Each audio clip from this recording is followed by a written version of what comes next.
Why should you visit thechairshot.com? Thechairshot.com is your home for hard-hitting reviews, news, opinion, and analysis with attitude. Why? Because you're smarter than the average fan. Thechairshot.com.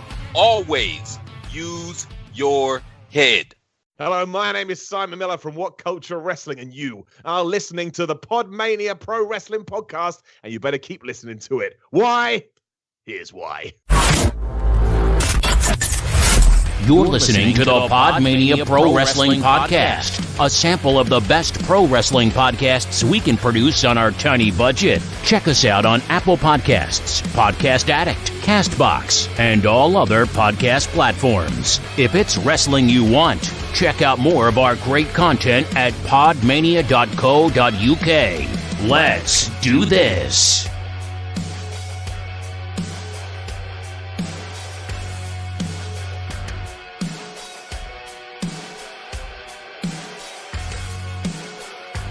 Hello, and welcome to another episode of the PodMania Podcast, a very special edition of the PodMania Podcast, because today we have something very, very special for you, ladies and gentlemen. We have the master of the ups and downs, the man who answers the question why.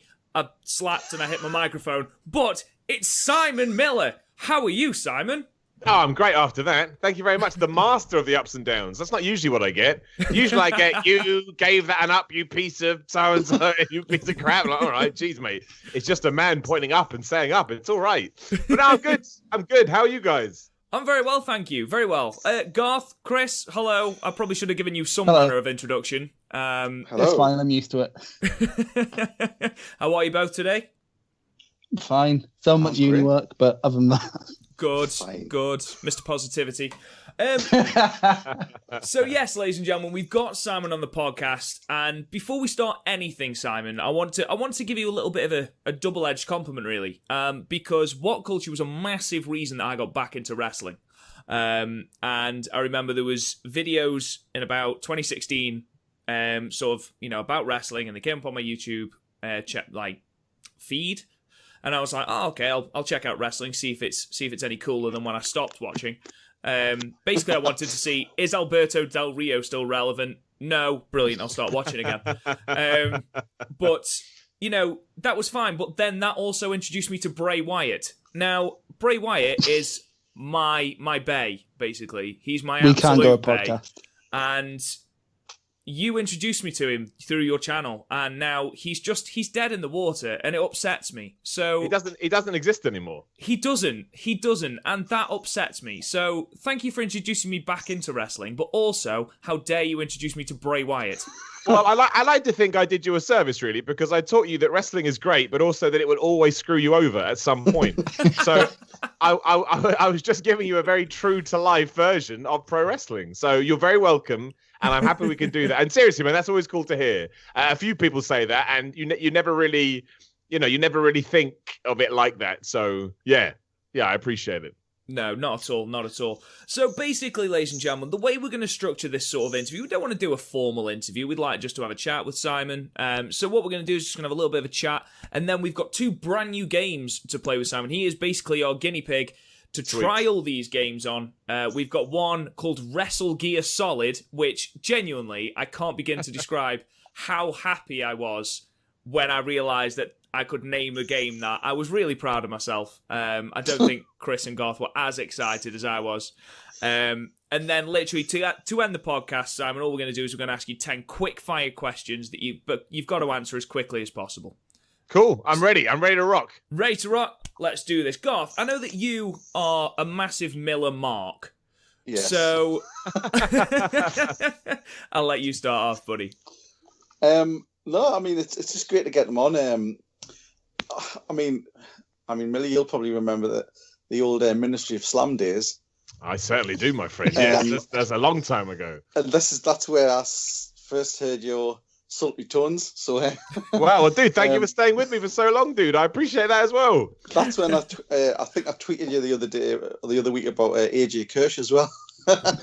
Yeah, I went to San Fran to meet him for the first time, which was both weird and terrifying. What has the internet done to the world? But yeah, no, the Ministry of Slam. I mean, look, don't get me wrong. When I was doing the Ministry of Slam, which was a radio show down in Bournemouth, I never thought that we'd ever get to this point. But hey ho, you never know. Just got to ride the wave. It's brilliant. And then obviously the video gamer stuff, which was just in and of itself just an explosion on YouTube. Yeah, I mean the videos themselves were masterful.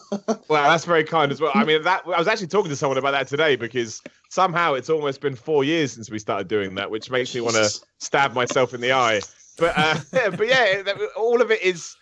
I've been very lucky. I mean, I work hard. I always say that, but I've been very lucky as well. Like I've been able to basically run amok for most of my adult life and somehow get away with it. So long may that continue.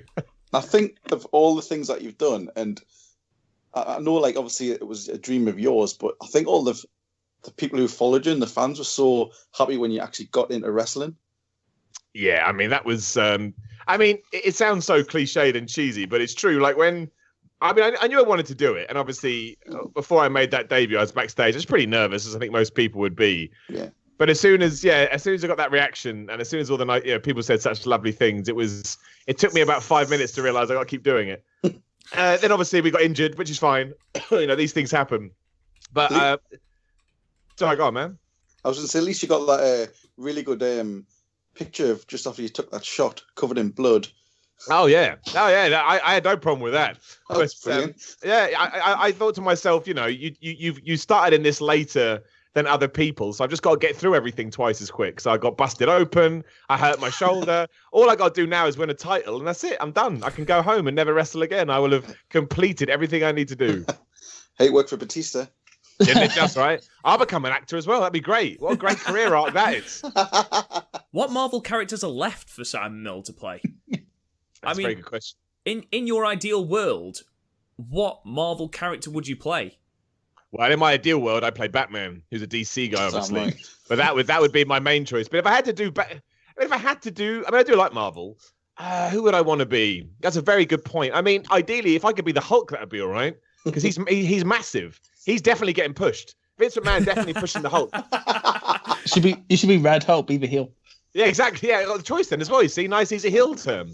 So I put Hulk up there. Thor would be up there. I quite like Thor. And if I want to be, super goody two-shoe babyface, I'd be Captain America as well. Damn right. I can see you as Captain America, definitely. I'll take it as a compliment. So just Captain Britain is a thing in the Marvel Universe. That's true. That is true. So getting back to that No Regrets Rumble then, Simon. You've just made your debut.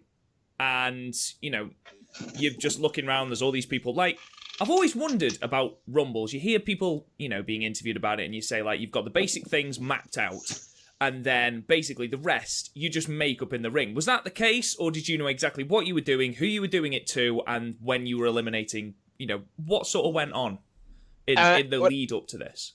I think they probably held my hand a little bit, given the situation, which I did appreciate. But no, I was basically told, enter at number 15, halfway through the Rumble, and everyone's just going to run at you, and you just clothesline the shit out of them, like nice and easy. You can't get that wrong. And then they said, we want you to hit Jack Sexsmith, lovely human being that he is, with your finisher, so you can establish that, and then that's over, and everyone knows what that is. You can chuck him out.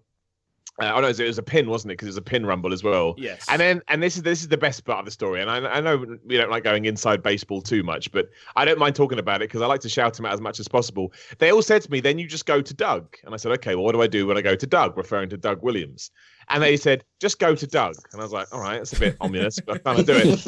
and I went over to Doug, and my word, I tell you, man, like, I know he's more of a sort of English stalwart than I think most people within wrestling know him, but why, I mean this in a complimentary way, why he wasn't bigger, I don't think I'll ever know, because he made it so effortless.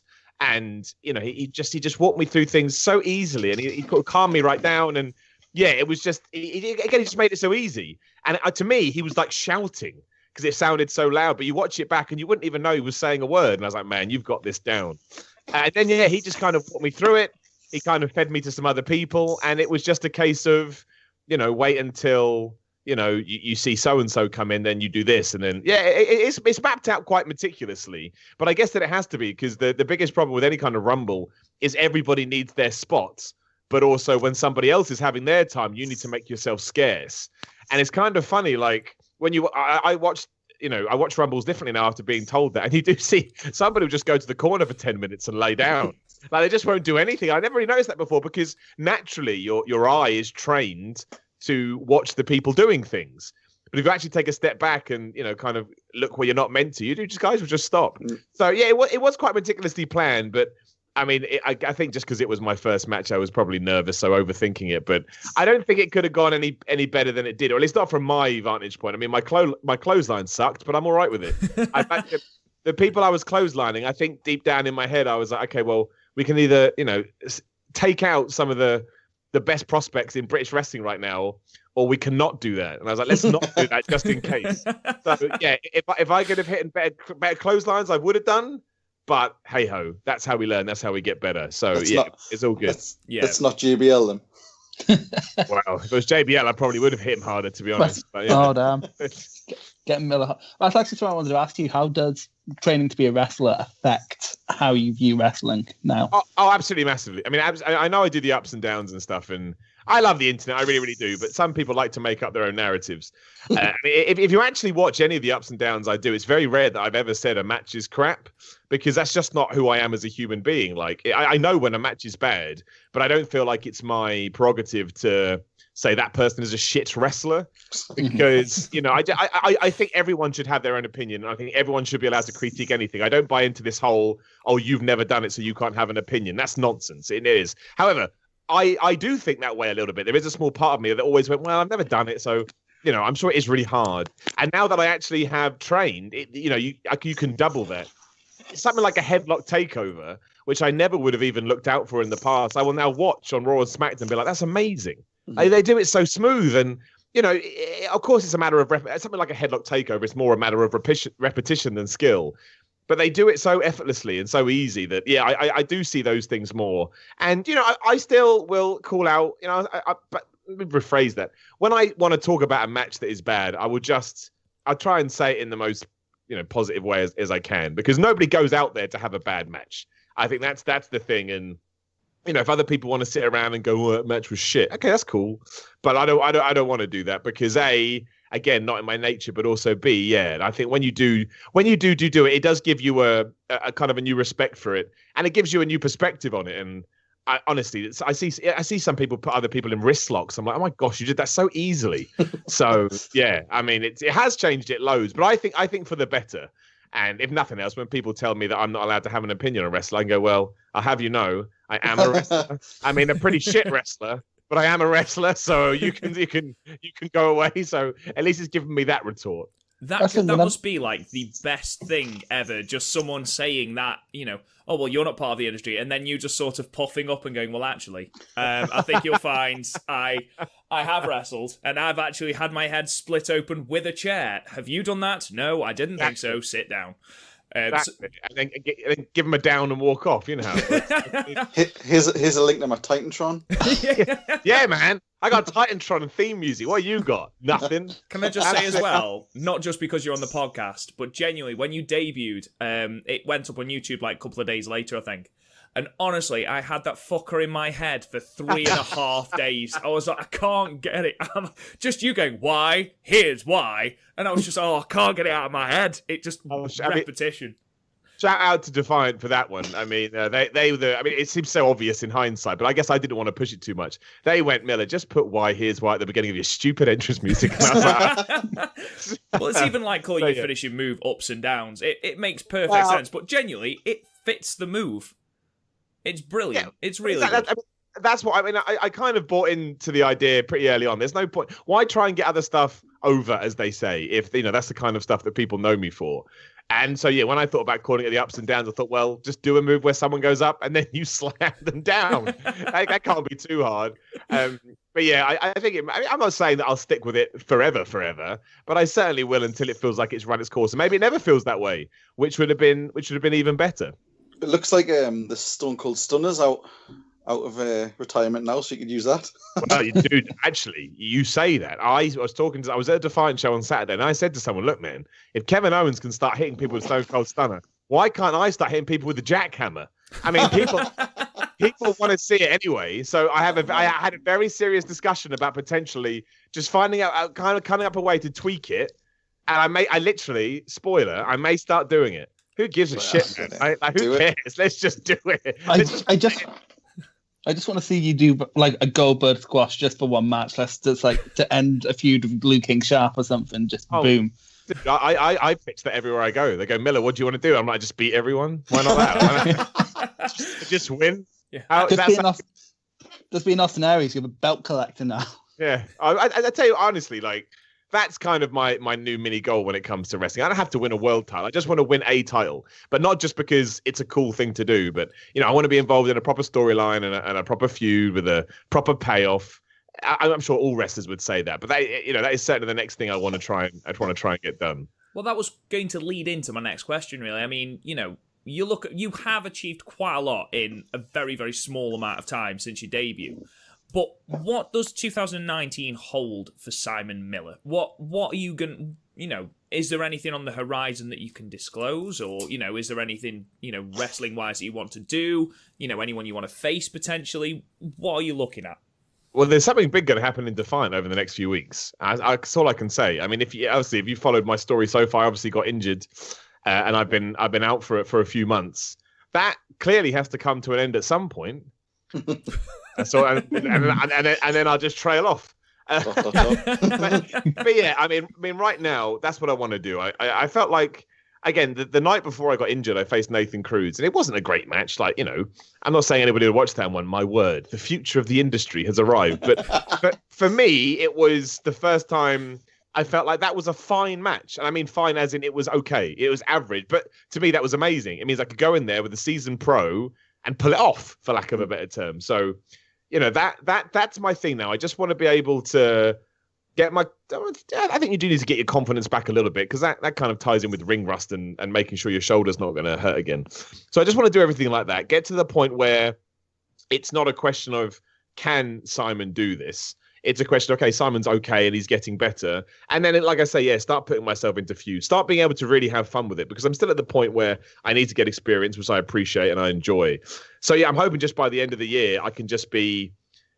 while I'll always love the YouTube stuff and I always want to bring it in, hopefully by the end of the year, it's less, there's the YouTube guy that's a wrestler, and it becomes, there's the wrestler that's also on YouTube, or there's a YouTuber that's also a wrestler. So that's my kind of mini goal right now, just to prove to people I'm not mucking around. It's not just something I think would be a laugh for a few months. I just want to establish myself as much as possible. And then whatever comes is what comes of it.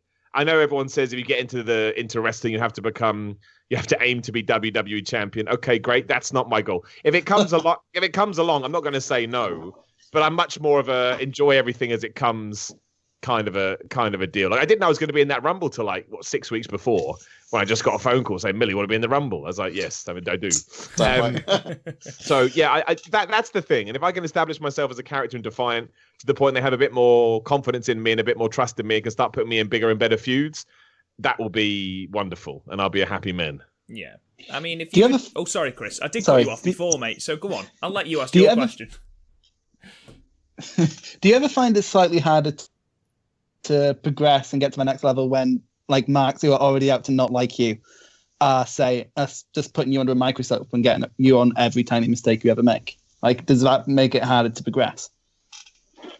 I guess it depends how you look at it. And the way I've always seen people like that want to disparage what I'm trying to do is, as long as they're interested, I don't care. Like, they still must be interested because they seem to know all the facts. So I'm like, that's fine with me. It's, again, a classic boring thing, but as long as I'm getting a reaction, I'm going to assume I'm doing something right. I'd much rather that than someone goes, I don't really care. And again, I'm talking in, like I say, stereotypical words, but it's true. So now that stuff doesn't bother me. If anything, but see, I don't do wrestling for that. Like, the reason I do wrestling is because when I decided to start training, I kind of sat down and I said to myself, this sounds far more dramatic than I mean it to be. I don't mean it to be. This is more a statement of fact than a melancholic one. I'd just been through some personal stuff. I felt like I was at a crossroads. So again, far less dramatic than that. And I thought to myself, well, what do I want to do? And I said, well, I don't want to get to 70 years old and look back and go, I should have tried wrestling. And I had tried a couple of times, but I'd never seen it through. So I thought, well, that's what I want to do. So at that point, it was already, I said as well, as long as I enjoy the training, I'm going to stick with it. if something deep down in me was saying it's not for me, I wasn't going to force myself to do it because that's a big thing for me. I don't think you should ever do something to spite. I think you should always do something because you're passionate about it. But after a couple of months, I was enjoying it. And so that's always been the reason I do it, because I love it. And because I know, as weird as it sounds, when I am an old man, if I'm lucky enough to get that far, that I'll never look back and go, oh, I should have done that. And that fuels me. It really does. That's why I get so passionate about things, because it's something I want to make sure that I've crossed that's why I love being busy. Like, all my mates think I'm an asshole because I never see them. And it's because I'm always running around doing 101 things. And they're right. I am an asshole. But, and I don't know. It's just how my brain is wired. So every time I get someone going, oh, the fucking YouTuber, I don't know if I'm allowed to swear, just swore. Bleep me out. It's certainly not the worst thing that's been said on this podcast. We had to bleep out an entire 10-minute section the other day because of Chris. Awesome. 10 minutes. That works for me. So anytime anyone says anything like that to me, it just doesn't bother me. I mean, obviously, in certain moments, it does. Like, I think we talked about the clotheslines earlier, right? When I watched it back, I knew those clotheslines were bad. So when people tweeted me going, mate, those clotheslines are crap, that did get to me. But that's because I knew they were right. That doesn't make me want to stop. That just makes me go, oh man, that's a weakness I knew that I had, and they've highlighted it. But no, there's nothing I think but even if I got loads of people saying, oh, Millie, you crap, you shouldn't do it, I don't care because I enjoy it. Like, every time my music hit and you get a little bit of a reaction, and then you're out there doing this ridiculous stuff, it's just, it genuinely is one of the best things I've ever done. So bring it on. Like, bring it on. As long as people care, be it love or hate, I'm not bothered. It's I take it as a compliment that they're interested in what I'm doing. I mean, that immense amount of positivity. I mean, we spoke, when you introduced yourself, about just how positive you were, but it is refreshing to see someone so positive, because we're all guilty of it sometimes, especially with some certain areas Raw of WWE, and it's difficult to remain positive. And when you've got people like Baron Corbin consistently in the main event, who perhaps is for lack of a better phrase, a boring person. I enjoy him. I find him categorically I don't find him a bad wrestler. Similar to what you said earlier, Sam. I don't find him a bad wrestler. I don't find him, I just find him boring. I just want him to go away and leave my screen. But it's all very well piling on that. But like you say, that positivity is certainly something I think we all need at times. Myself included, because my positivity is shocking. For some people. But anyway, Garth, have you got anything else to ask? I know you've got a couple of questions. I was just going to say, obviously, you've got your podcast where you sort of talk about the week-to-week sort of wrestling stuff. As a whole, I mean, do you think, we're in a massively sort of blessed period at the moment where we've got so much amazing wrestling from every corner of the planet at the moment. Is there too much wrestling? Because I think there is. I can't manage to watch everything I want to watch. I would say there probably is. Yeah, and I think that's just the nature of social media and the internet. And that's why I think you have to pick and choose what you watch these days, because you can wear yourself out in anything. Like, I'm very lucky to do what I do, and I say that over and over again because that's how I feel. But it does become, on some days, it can feel a bit like a job, because that's just how brains work. Like, I was lucky enough to work in video games too. And sometimes you get in, the last thing you wanted to do was play a video game, because it was like, oh, geez, I've done that. Actually, most of my video game career, I didn't really play games, but I was still involved with them all the time. And your brain needs a mental break from that. And I think that's what I think it's the same when you're a fan of anything. So you need to kind of pick and choose. So while there is too much, I think you have to kind of spin it in your head and be like, okay, well, I'll just dip in and dip out of what I want. Like, I always get people saying, well, you should watch Impact, otherwise you're not a proper wrestling fan. I was like, man, I'd love to watch Impact, but I can't. Like, there's just you have to prioritize. That's exactly. That's the realistic thing. So it's one of those weird double-edged swords. Like, it's great that there is so much, because you can find out what works for you and go out and enjoy it. But at the same time, if you try and watch all of it, you are just going to wear yourself out. Oh yeah, it does get ridiculous sometimes. Like, on one day, it's like, okay, so there's this new Japan show, but oh wait, there's a new Progress chapter out. But oh shit, it's also happened to be the same day as fucking NXT. Yeah. Oh damn. Oh my god, what's happening? It's just. I wish they had this much wrestling in the mid 2000s. Yeah, well, exactly. Then it'd be fine. But I think it will even out eventually. I do think the streaming service boom, as they say, is still kind of ongoing. So I think eventually it will calm down, and we'll see what AEW does. But yeah, I mean, I think if you set out to try and watch everything, or buy into this ridiculous notion that if you don't watch X, you're not a wrestling fan. There's this idea that if you don't watch New Japan, you're not a wrestling fan. It's like, give me a break. I think I've seen that pop up. I've seen like really niche stuff come up. It's like, where we don't watch, but I'm not a wrestling fan. It's like, really? If I'm not watching every Champions Carnival match, I'm not a wrestling fan, according to some Facebook groups. It's ridiculous. Yeah, I just think watch what you want. Like, even if someone says to me, I don't want to watch New Japan, I just want to watch WWE. Awesome. Genuinely awesome. Like, have the best time with it. And, if you ever want to, it's there for you. If you don't, I love WWE apologists. Good for you. Because you're trying to see the best in what they do. And I can respect that. Garth, were you going to say something there? I was just... No? So I think it'd be rude not to ask about basically the elephant in the room, Simon Millett. What the fuck is going on with Tama Tonga? Well... Tama Tonga is an asshole who thought it would be really funny to infiltrate Whatculture videos, ban us from the block party happening over WrestleMania weekend until he got so fed up with us fighting back that he invited us. That's what's going on with Tama Tonga. It's legit, man. Legit beef. I'm genuinely scared you're going to turn up and you're going to get mugged by Fale. Oh Bring it, Fale. You wanna walk into my house? I'll kick your ass. And there you go, ladies and gentlemen. You heard it here first. Simon Millett is calling out Bad Luck Fale and Tama Tonga. I'll tell you what. I will leave it in the ether by now. But I promise, post WrestleMania, I'll come on and I'll fill you in on the amazing story between the Bullets and me. But obviously, I hate them all and I want them to blow up. That's clearly what I want. Damn. That's Are we going to have to bleep that one? Yeah. I think it's time we broke up the interview, though. I think it's time we played our first game, Simon. Are you ready? I'm always ready. So, this is a little concept we came up with called WrestleGear Solid. Now, the idea is that we have got a wrestler in mind. I know, I'm so happy with that name. Genuinely, I can't tell you how happy I am. He's been talking about it for 2 days. I have. So, we've got a wrestler in mind. And what we're going to do is we're going to give you 10 clues. After each clue, you can have a guess as to who this wrestler is. Famous wrestler, WWE wrestler. All right. It'll start hard, and then as we get towards the 10 question mark, they will progressively get easier. Are you ready, Simon? I am, but I already know I'm going to be bad at this. Just so a warning, I will be bad at this. Don't worry, because coming up with facts was actually really difficult for me because it was fine for Garth and Chris, and then as soon as it came to me, I was like, shit, I don't know what to put. So we'll see how this goes. Anyway, so Garth, Chris, you ready? Ready. Good stuff. Right. Clue 1. He debuted for the WWF in 1988. No, I got nothing. No? Okay. Clue 2. He's a former member of the NWO. Along with everybody else. Yeah, I was just going to say, along with every other American wrestler. A member of the NWO.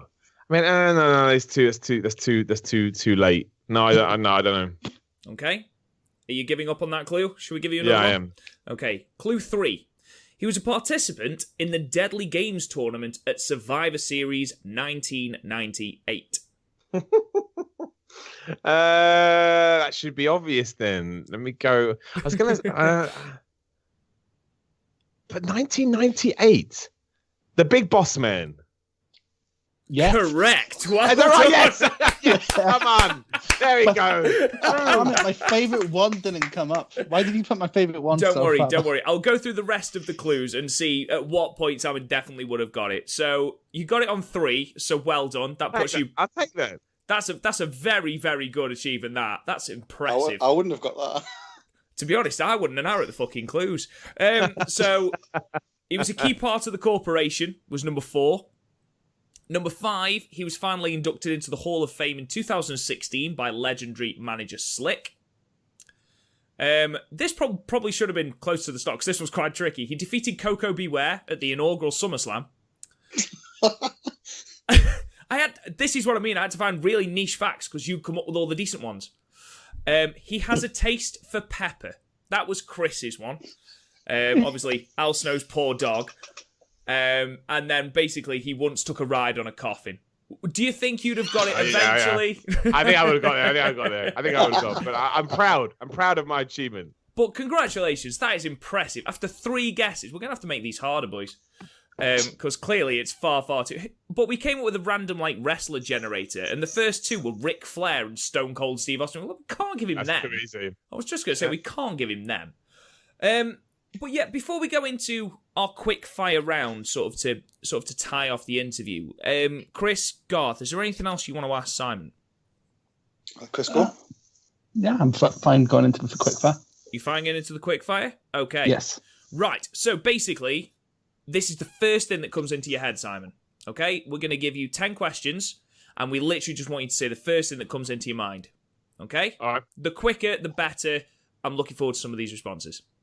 Okay? So, We'll start the clock, because there will be music when we actually do this on the podcast, and it's been edited. Oh, shit. So I'll actually start the clock. just imagine for a moment that... we're very professional. So just imagine for a moment that the countdown music is playing. Here we go. Favourite wrestler? Bret Hart. Least favourite wrestler? It's a negative question. I can't think of anyone. Hang on. Oh my! I never think of that. Yeah, Tamit. No, I can't say that. That's horrible. I'm trying to think. I want to give a legit answer. Who do I genuinely not? Who used to piss me off loads? Repo. I'll come back to you. Good quick round, Miller. Really good. Worst match? I can't think of anyone. Okay. No. Favorite match? Favorite match? Yeah. WrestleMania 13, Bret Hart, Steve Austin. Which we've just reviewed. Nice. Absolutely amazing match. First match you remember watching? Oh, at the worst possible time, Skype is screwing me over. Say again? Okay. He's screwing me over for me as well. First match you remember watching? First match I remember watching would probably be Mr. Perfect versus Bret Hart IC Championship at SummerSlam. Great match. Fantastic match. Best pay-per-view you've watched? WrestleMania 17. Worst pay-per-view you've watched? Crown Jewel.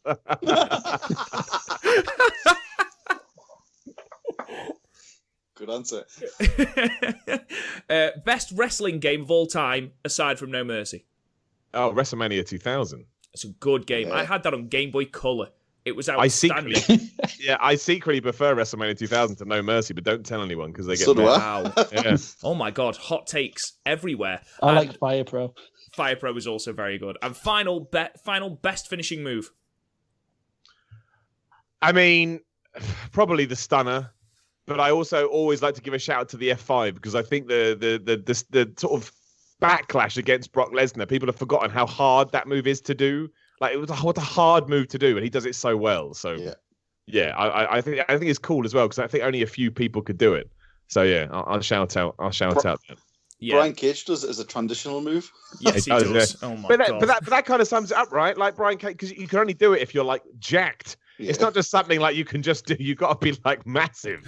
So yeah, I will do that. I'll go with my shout out for that. Also, worst wrestler, I go Great Khali, which is horrible to Great Khali, but let's face it. Yeah, it was never going to work out very well. It's too big. Like it's a ridiculous thing to say, but he was like that was always going to be too much for someone that massive. Yeah. Just imagine him versus Giant Gonzalez. Oh my God, that's selling. That is my ideal match. It was between him and Giant Gonzalez when they picked into my head.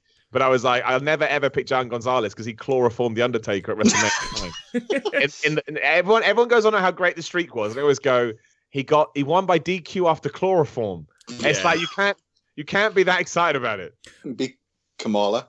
Yeah, basically, yeah. The streak starts at WrestleMania 17, doesn't it? Because that way you get to eradicate King Kong Bundy, Diesel, all these wonderful Giant Gonzalez, all these wonderful matches, Jimmy Snuka, that was a terrible match as well. But thank you for that, Simon, and I'm sorry that I made your head explode with our negative questioning. It's weird. I just never thought about it. What weird human I am. I've literally never even thought about it. Why? I should do that. Like you've taught me a good lesson today. I will start thinking about these things a bit more. We're a corrupting influence. Yes, absolutely. If I can actively encourage you to watch one terrible match in your life, it is the blindfold match from WrestleMania 7. It is. That's so weird. I was literally writing about that today. Really? That's bizarre. I actually really like that match. It is the worst match I've ever seen. It is. I like it in the sense that I appreciate the ingenuity. But what I can't believe, and this is literally what I was scripting today, I can't believe that everyone at wrestling or WWE watched that and went, we'll do it again. Did it again like 5 times. It's like, what are you doing? Other companies started doing it as well. Yeah. When TNA did it and the bag fell off. It did. I had to remind myself, I had to watch Santino Marella versus Drew McIntyre in a blindfold match from SmackDown. I was like, this is shit. Like, it's just, I know I'm going against everything I said earlier, but you got a blindfold on your head. Like, even if you can see through those things, you still have to pretend you can't see. So it's just the same match. I don't get it. I think what was so upsetting was the fact that it was, it was Jake the Snake Roberts and Rick Martel, 2 of notoriously the greatest workers that the WWF had at the time. And they basically said, how can we make this match better? Let's impair their vision. I mean, how does that make any... And literally the first 3 minutes of the match is them 2 walking to opposite sides of the ring trying to find each other. And then there's this wonderful moment where they're kneeling in front of each other, not able to do anything because they can't see each other. It sounds like the last time I was in Garage. Who would sign up to it too? If you take wrestling to be real, who would go, yeah, I'm going to put you both in a blindfold match. Yeah, cool, I'll sign on to that. You'd be like, no, I don't want to do it. That sounds like a terrible idea. How to destroy kayfabe in 3 easy steps. I love it. I love breaking down wrestling on that. It just cracks me. When you break wrestling down like that, forget the moves and how you have to have something. None of it makes sense. If you actually imagine a guy backstage being given matches, every one you go, nope. Do you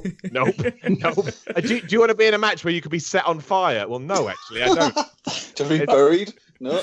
Yeah, exactly. No.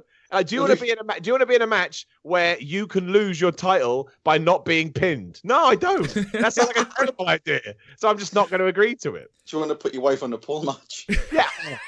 Do you want to put your mum on a pole or a forklift? Mum and put her on a pole. Then can you go get your medically prescribed Viagra? It's like, well, I really don't want to do that, man. Like, it took me a while to get. So I don't want to give it up.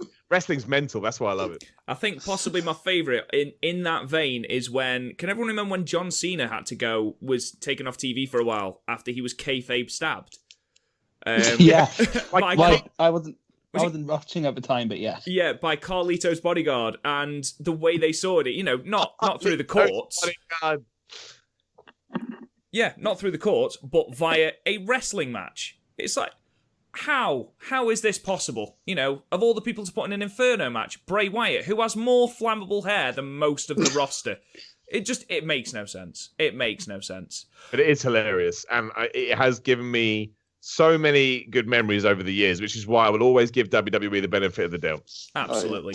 Just before we go, I think it's quite nice, because we asked Simon what his first match was that he remembers watching. Quickly, I'm going to go round. What's the match that you just, not everyone likes, but you hold really near and dear to your heart? Simon, what about you? One that I really hold near and dear to my heart. I'm trying. Well, I mean, the match I always put on for non-wrestling fans to watch is always John Cena versus CM Punk at Money in the Bank 2011. Just because I love it so much. Just because it in 10 minutes. You can explain the story and then you can put it on and get the reaction for Punk and get the sort of backlash against John Cena. And 9 times out of 10, most people understand wrestling. So that always means a lot to me just because, I do think the whole thing was great. Some people don't like it when you give answers that are sort of quote unquote modern day wrestling. But I always like to view wrestling as a conduit to get other people involved. And I think it does it so well. And it actually helps it was only in 2011 because it still looks modern. Like when you go back to the 80s and especially sort of the early 80s, it does still, even WWE, whose production values were always superior to most, it still does look a little bit like smoky old, mountain wrestling, and so which I like, but a lot of people will be turned off by that. So I would always say that. Otherwise, Hulk Hogan versus Ultimate Warrior from WrestleMania 6. I always get WrestleMania days wrong. Is it 7? It's 6, right? I always get it wrong. 6, yeah, that's right. Yeah, that is the first match I can remember being. It's the first time I was like, well, who's going to win this? Because you can't have Hulk Hogan lose, but the Ultimate he can't lose, and being genuinely confused. And that was the kind of the videotape I remember seeing in Blockbuster, that purple cover with Hulk Hogan looking right at the camera and Ultimate Warrior's arms in the air screaming. I was desperate to have that tape. Yeah. So yeah, that every time I see that, I'm always transported back to being a little kid. Yeah. Garth, what about you? It's not a classic, and it's more about the sort of pageantry, but it's always Ultimate Warrior versus Rick Rude in the steel cage at SummerSlam 90. Oh, yeah. It's the first pay-per-view I ever saw, and the Ultimate Warrior, just as a sort of 9-year-old kid, just blew my mind. Yeah. It's the most charismatic thing I've ever seen on television. even after his pose down with Rick Rude, where they just literally posed off for like 20 minutes. Chris, what about you? So I've gone along the same thing with Simon that Simon said about the Warrior and Hogan match. For me, I'm a bit younger than everyone else in this current chat. You are a fetus. So I started watching wrestling in 2007. And so in 2008, when I was a kid, Batista and Cena going at it at SummerSlam was just that Battle of the Titans for me. I just couldn't imagine a bigger match at that point. So I have to go with that, something that no one seems to like, but I just adore. Mine, like, on a pay-per-view that was just wall-to-wall absolute bonkers in WrestleMania 17, one of the, if not the best pay-per-view WWE have ever put on. My favourite match, the one I will always put on just to watch it for genuine carnage, is the hardcore match between Kane, Raven, and the Big Show. I mean, how can you not enjoy Big Show throttling Raven as he's driving away in a golf cart? How can you not love Raven being thrown through what is supposed to be a solid wall bag? It's just balls to the wall entertainment. Most of the match doesn't even happen in the arena. It just happens backstage. It's great fun. It's the one that makes me go, this is fucking brilliant. And this is why I love wrestling. This is why I love wrestling, to watch masked men throw a tiny man through a window. Yes, absolutely. Damn right. Yeah, I think that's a great way to end the podcast. Some positivity sort of rubbed off from Simon. But Simon Miller, thank you so much for coming on. We can't express enough how thankful we are that you've come on. Thank you. No, honestly, guys, I genuinely mean it. Like, so many, but this always sounds like I'm making it up, but it's true. So many people have supported me throughout my life and helped me get to where I always say now, if people didn't watch my stuff, I wouldn't have a job. You're only as relevant and viable as your numbers, which is a horrible way to look at it, but it's true. So I'm always happy to sort of help out and give back in any way I can. So I just appreciate you thinking enough of me to reach out and ask me to come on. That's very kind of you. Oh, not at all. Thank you so much. And, we will definitely take you up on that offer to come back on and tell us all the lurid stories about your Bullet Club block party shenanigans. Well, let's do it, because I have the very cool sort of job to go to WrestleMania this year, which is the stupidest job in the world. So I will get up to plenty of shenanigans then, and I will come back on and I will tell you about them all. I'll give you all the seedy details of behind the scenes at WrestleMania and about 72 other events. Oh, thank you so much. We'll pencil you in, certainly. So yeah, thank you so much, Simon. Do you want to plug your channels and things quickly before we sign off? Absolutely. Obviously, you can find me on Whatculture Wrestling on YouTube. Also got my own channel, which is just a bunch of nonsense, but you can find me there. Just search for The Miller Report on YouTube. Also, Twitter, Instagram at Simon316. And I got new merch out, actually. You can get new merch from me, which is simonmiller.bigcartel.com. If you ever wanted a silhouette of me slapping your head, that is now a real thing. And amazingly, I only put them up today, and I've already sold a few, which cracked me up. Somebody's actually going to be walking around with me slapping my head on their chest. What a world I live in, eh? What a world I live in. Oh. I didn't know I wanted that until you I was just going to say, it's something you don't know you want. Nobody does. Nobody does. That Flexicist one. Oh yeah, that's coming as well. They're all in the pipeline, but unfortunately, getting merchandise made costs a fortune. Yeah, so one at a time. Garth, where can they find you, my man? I'm at Drummer Jackson on Twitter. And Chris? At Candy Chris 97, and also I think I'm writing some stuff. I'm only saying that afterwards, so Rob won't insult my Twitter handle again. Yeah, but, it is the worst Twitter handle. This is bullying, Rob. Change it. Please change it. You shouted at me for changing it. Ladies and gentlemen, thank you so much for listening. You can tune into the podcast on all the usual platforms: iTunes, Podbean, Podcast Addict. Check us out everywhere. Subscribe to the YouTube channel at Real PodMania. Always forget that. Twitter at PodMania and Facebook. But in the meantime, thank you so much for listening to us. Thank you again to Simon Miller for coming on. We really do appreciate it. We can't say how much we do. Thank you so much. And we'll talk to you guys again soon.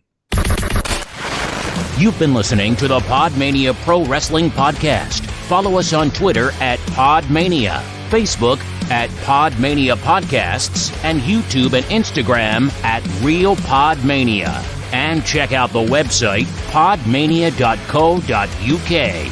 Until next time, wrestling fans.